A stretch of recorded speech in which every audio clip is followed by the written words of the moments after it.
لا تتكلم لغتي ولن تتكلمها. هنا عبارة عن نوع من التحدي الآخر.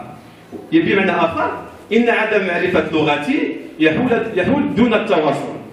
أيضا في هذا الكتاب تتكلم لغتي يحاول فتح كليرتو إبراز صعوبة التحدث بلغتين بنفس الإتقان. وهذا مشكل أننا لا نتقن نفس صعوبة إتقان اللغات سواء الإنجليزية الفرنسية أو حتى اللغة العربية.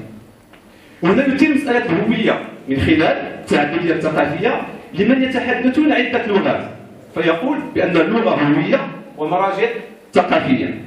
الكتاب أيضا ديال فتح كليرتو لا تتكلم لغتي، هذا ربما كنا عشنا واحد الفترة اللي هي صعبة جدا ديال أزمة كورونا، والأزمات كتكشف يعني الوجه الحقيقي ديال الآخر وديال التواصل. في أزمة فيروس كورونا لماذا كانت هناك أزمة تواصل؟ ربما كان هناك الحديث كثير على هذه المسألة هذه، خاصة في كتاب أستاذي مصطفى ليزي في كتابه كوميونيكاسيون دو كريز دو كوميونيكاسيون دو لا بانديمي لانفوديمي. لماذا كانت أزمة التواصل الدرجة الأولى؟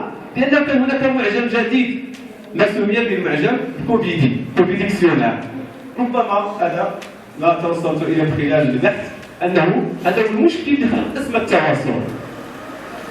وهذا أزمة التواصل يعني هذه الجائحة اللي هي جائحة كانت صحية أدت لواحد وباء إعلامي كان هو عبارة عن إشاعات ومغالطات، وهي كانت فرصة بالدرجة الأولى أن نقول الأزمة تكون فرصة لتمرير إيديولوجيات كثيرة. هنا أريد أن أختم بكتابين. العنوان الأول كتاب تشومسكي الذي يطرح سؤال، عبارة عن سؤال